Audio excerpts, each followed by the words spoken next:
Chapter 15. Chowder.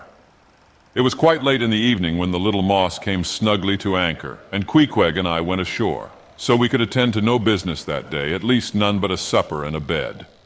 The landlord of the Spouter Inn had recommended us to his cousin Hosea Hussey of the Trypots, whom he asserted to be the proprietor of one of the best-kept hotels in all Nantucket. And moreover, he had assured us that cousin Hosea, as he called him, was famous for his chowders. In short, he plainly hinted that we could not possibly do better than try potluck at the Trypots. But the directions he had given us about keeping a yellow warehouse on our starboard hand till we opened a white church to the larboard, and then keeping that on the larboard hand till we made a corner 3 points to the starboard, and that done, then ask the first man we met where the place was. These crooked directions of his very much puzzled us at first, especially as at the outset Queequeg insisted that the yellow warehouse, our first point of departure, must be left on the larboard hand, whereas I had understood Peter Coffin to say it was on the starboard. However, by dint of beating about a little in the dark, and now and then knocking up a peaceable inhabitant to inquire the way, we at last came to something which there was no mistaking. 2 enormous wooden pots painted black and suspended by asses' ears swung from the cross trees of an old topmast planted in front of an old doorway. The horns of the cross trees were sawed off on the other side so that this old topmast looked not a little like a gallows. Perhaps I was oversensitive to such impressions at the time, but I could not help staring at this gallows with a vague misgiving. A sort of crick was in my neck as I gazed up to the 2 remaining horns. Yes, 2 of them, one for Queequeg and one for me. It's ominous, thinks I. A coffin my innkeeper upon landing in my first whaling port, tombstones staring at me in the whalemen's chapel, and here a gallows and a pair of prodigious black pots, too.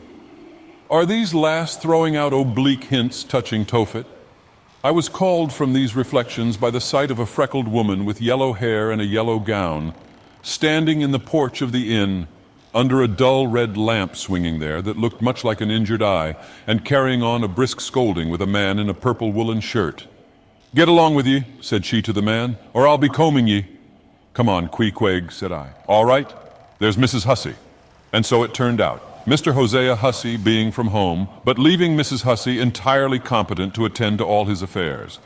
Upon making known our desires for a supper and a bed, Mrs. Hussey, postponing further scolding for the present, ushered us into a little room, and seating us at a table spread with the relics of a recently concluded repast, turned round to us and said, "Clam or cod?" "What's that about cods, ma'am?" said I, with much politeness. "Clam or cod?" she repeated. "A clam for supper, a cold clam, is that what you mean, Mrs. Hussey?" says I. "But that's a rather cold and clammy reception in the winter-time, ain't it, Mrs. Hussey?"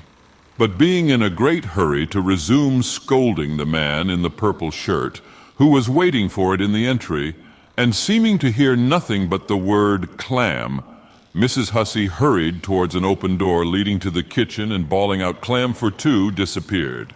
"Queequeg," said I, "do you think that we can make out a supper for us both on 1 clam?" However, a warm, savory steam from the kitchen served to belie the apparently cheerless prospect before us. But when that smoking chowder came in, the mystery was delightfully explained. Oh, sweet friends, hearken to me.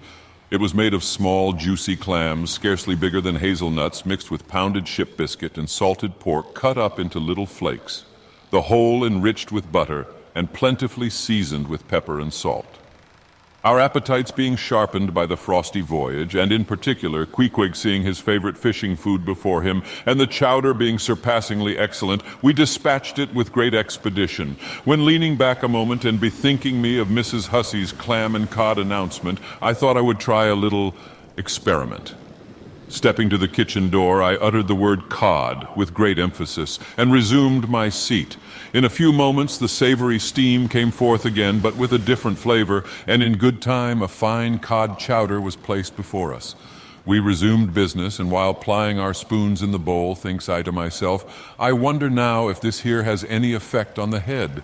What's that stultifying saying about chowder-headed people? But look, Queequeg, ain't that a live eel in your bowl? Where's your harpoon? Fishiest of all fishy places was the Trypots, which well deserved its name. For the pots there were always boiling chowders.